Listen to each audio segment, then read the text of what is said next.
Un encuentro con su palabra, porque secase la hierba, marchitase la flor, mas la palabra de Dios permanece para siempre. Con ustedes, el doctor José Ricardo Arias Quintero.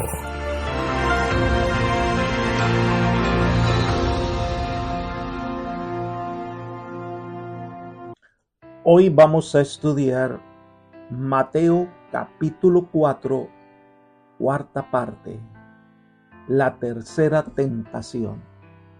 Te invito a orar. Padre nuestro que estás en el cielo, alabado, glorificado y exaltado sea tu santo nombre. Te damos gracias, Señor, por el día que nos regalas, por tus bendiciones, por tus cuidados. Te pedimos en este momento que al abrir tu palabra, el Espíritu Santo sea nuestro Maestro y que al estudiar este pasaje de la Escritura podamos tomar lecciones que nos ayuden en nuestra vida cristiana. Gracias, Padre, por estar con nosotros, pues lo pedimos en el nombre de Jesús. Amén. Hemos estado estudiando el capítulo 4 de Mateo, donde se registra en primer lugar las tentaciones que Satanás diseñó contra Jesús mientras él estaba en el desierto orando y buscando la dirección del Padre. En la primera tentación le pidió satisfacer el hambre obrando independientemente del poder de Dios, usando sus poderes para hacer una demostración de que sí era el Hijo de Dios. La segunda tentación tiene que ver con la presunción, el hecho de tratar de desafiar la protección divina, pidiéndole que se arrojara del pináculo del templo y, utilizando mal la escritura, le insinúa que Dios tendría que salvarlo. Pero Jesús le dijo en ambas tentaciones que la palabra de Dios registra que no solo de pan vivirá el hombre, y en segundo lugar, que no debemos tentar a nuestro Dios, no debemos ser presuntuosos y tratar de ubicarnos en lugares con el simple hecho de demostrar a los demás que tenemos fe. La vida cristiana es una vida de sumisión a la voluntad de Dios. Y tal como Cristo venció, se nos invita a nosotros a tener la misma conexión con el Padre y a hacer la voluntad del Padre. Vamos a estudiar hoy la tercera tentación de Jesús, la tentación en el desierto, que está en Mateo capítulo 4, versículos 8 al 10. Otra vez lo llevó el diablo a un monte muy alto y le mostró todos los reinos del mundo y la gloria de ellos y le dijo: todo esto te daré si postrado me adoras.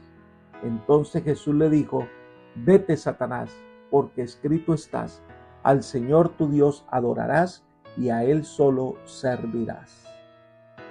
Lo primero que vamos a destacar de esta narración es que anteriormente Satanás se había disfrazado como ángel de luz, tratando de indagar si era el Hijo de Dios, como si hubiese venido directamente de la corte celestial a traerle un mensaje especial. Mostrándose confundido ante la apariencia de Jesús, le pedía evidencia de que mostrara que realmente él era el Hijo de Dios. Sin embargo, en esta tercera tentación en el desierto, ahora se quita el disfraz y se presenta como realmente es. Elena de White nos aclara: Jesús salió victorioso de la segunda tentación y luego Satanás se le manifestó en su verdadero carácter, pero no se le apareció como un odioso monstruo de pezuñas hendidas y alas de murciélago. Era un poderoso ángel, aunque caído. Se declaró jefe de la rebelión y Dios de este mundo. Deseado de todas las gentes, página 102. Así que ahora se presenta como es. Pero Satanás se presenta ahora como el príncipe del mundo, el gobernante supremo que tiene el mundo a sus pies. No tenía derecho a ese título, pero había arrebatado a Adán y Eva el dominio que Dios les había dado. Satanás pretendía haber reemplazado a Adán como legítimo señor de la tierra, pero gobernaba como usurpador.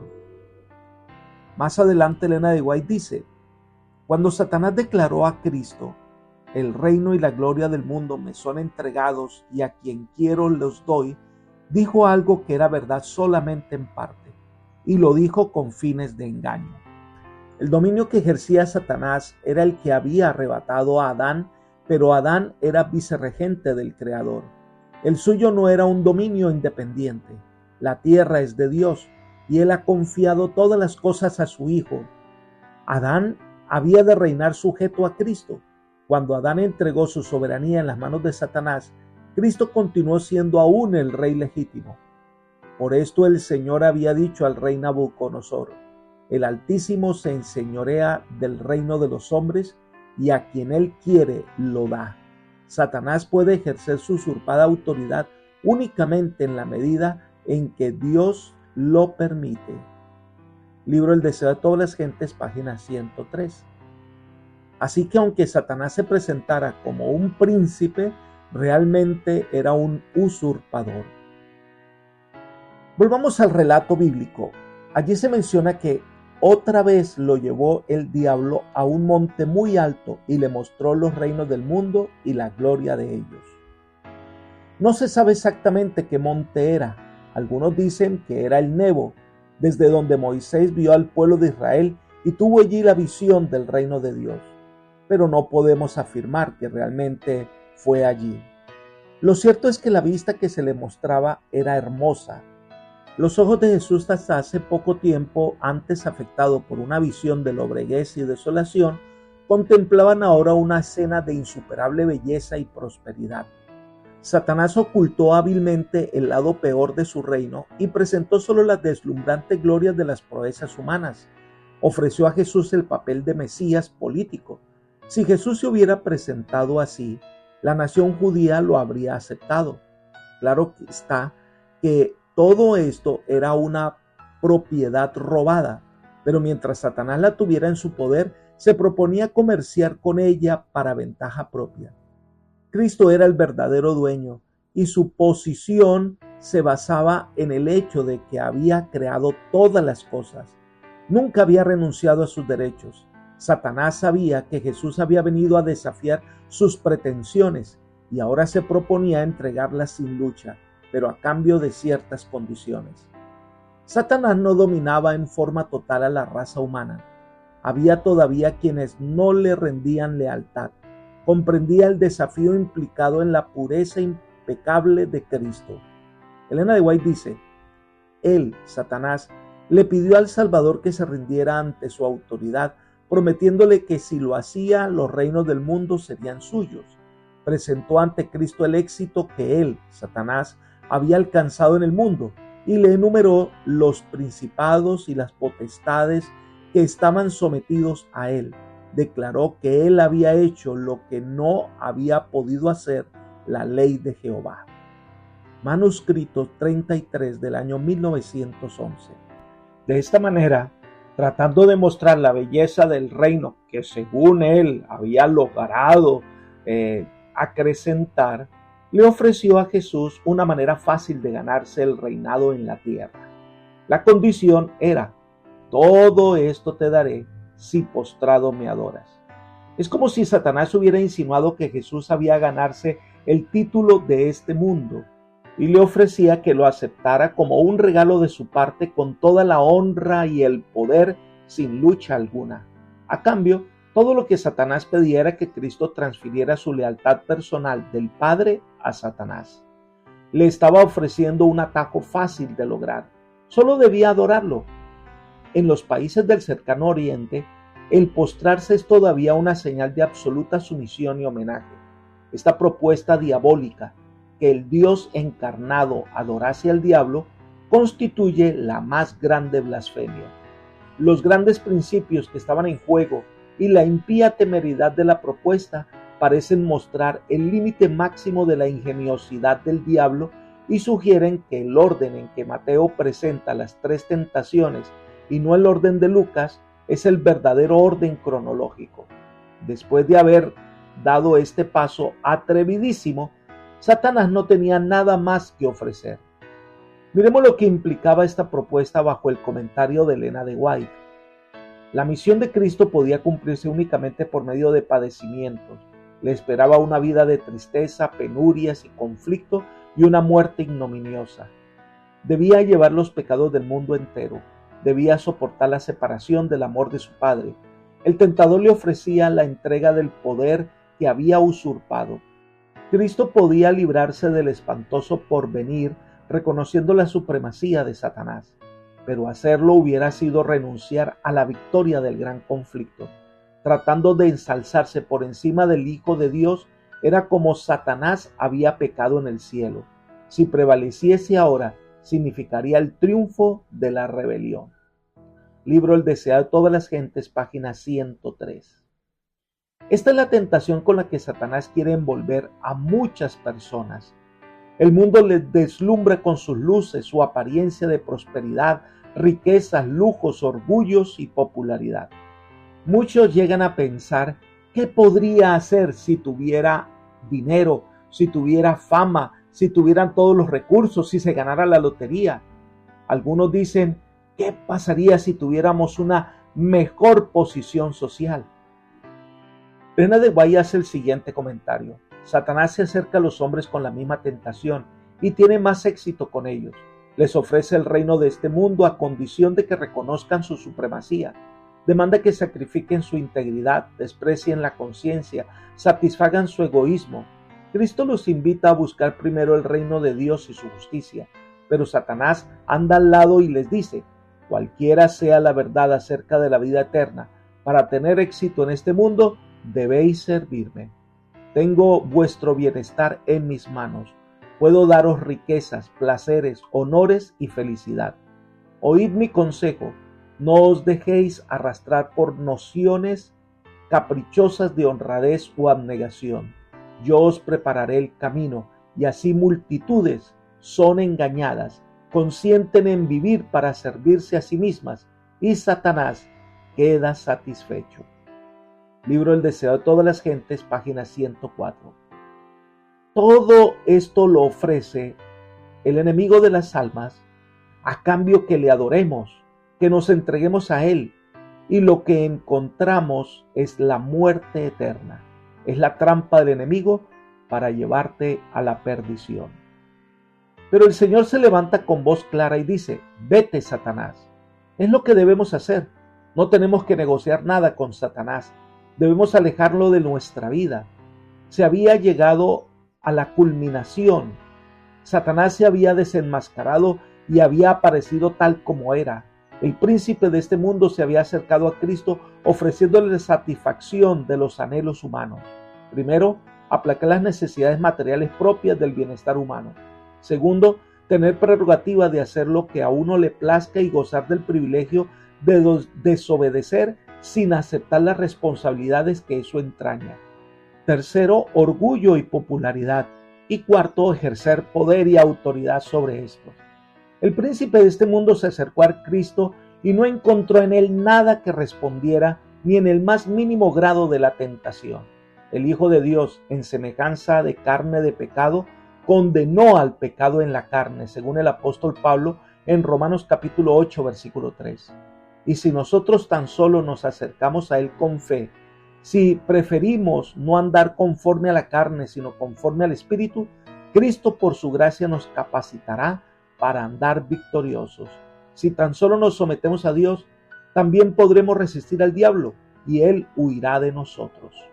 Dios nos será una defensa segura y en él podemos nosotros alcanzar la victoria. Jesús añade, a tu Dios adorarás y a él solo servirás. Jesús había afirmado su lealtad a los principios en lo que atañe al cuerpo, la mente y el alma. A través de toda su vida fue la voluntad del Padre y no la suya la que dirigía su elección en todas las cosas. Solo un ser es digno de adoración, solo un ser es digno de nuestra obediencia, es el Dios del cielo. Recuerda que nadie puede obligarte a pecar, nadie puede obligarte a ir por el camino de la perdición. Todo el poder del universo nunca podrá obligarte a ser desleal a Dios. Por eso la lealtad a Dios o tu deslealtad es tu propia decisión. Y si te colocas bajo el amparo del Señor y decides solo adorarlo a Él y servirle de corazón, nadie podrá contra ti. Mateo capítulo 4, el versículo 11 nos dice cómo concluye este drama de las tentaciones que el enemigo levantó contra Jesús. Dice el versículo: el diablo entonces lo dejó y vinieron ángeles y le servían. Dios no había dejado solo a su Hijo. Allí estaban los ángeles listos para servir al Señor. Puede parecer que estaba solo e indefenso en el desierto, pero Jesús debía por fe entender que la hueste de ángeles peleaba a su favor. Los ángeles vinieron a fortalecerle. Elena de White hace una tremenda descripción de este momento. Ella dice: después que el enemigo hubo huido, Jesús cayó exhausto al suelo con la palidez de la muerte en el rostro. Los ángeles del cielo habían contemplado el conflicto, mirando a su amado general mientras pasaba por indecibles sufrimientos para preparar una vía de escape para nosotros. Había soportado la prueba, una prueba mayor que cualquiera que podamos ser llamados a soportar. Los ángeles sirvieron entonces al Hijo de Dios mientras estaba postrado como moribundo. Fue fortalecido con alimentos y consolado por un mensaje del amor de su Padre, así como por la seguridad de que todo el cielo había triunfado en su victoria. Reanimándose, su gran corazón se hinchó de simpatía por el hombre y salió para completar la obra que había empezado, para no descansar hasta que el enemigo estuviese vencido y redimida nuestra especie caída. Libro deseado de todas las gentes, página 105. Dios quiere que aprendamos a confiar en Él. Nunca nos abandona, siempre está a nuestro lado para fortalecernos en la hora de la dura prueba. En Cristo seremos más que vencedores. Pero el hecho de que Satanás fuera derrotado en el desierto y que había fracasado en su plan, no se iba a dar por vencido de tratar de impedir que la obra de Cristo tuviera éxito. Elena de White descorre el velo para que podamos ver lo que Satanás haría después de que fuera derrotado en el desierto. Ella escribió: aunque Satanás había fracasado en sus tentaciones más poderosas, sin embargo no había renunciado a todas sus esperanzas de que en algún futuro pudiera tener éxito en sus esfuerzos. Anticipaba el momento durante el ministerio de Cristo cuando tuviera las oportunidades de probar sus artificios contra él. No acababa de retirarse, frustrado y derrotado del escenario del conflicto, cuando comenzó a trazar planes para cegar el entendimiento de los judíos, el pueblo escogido de Dios, para que no discernieran en Cristo al Redentor del mundo. Se propuso llenar el corazón de ellos de envidia, celos y odio contra el Hijo de Dios para que no lo recibieran, sino que le amargaran su vida terrenal todo lo posible. Satanás celebró un conflicto con sus ángeles en cuanto al proceder que debían seguir para impedir que el pueblo tuviera fe en Cristo como el Mesías, a quien por tanto tiempo los judíos habían esperado con ansiedad.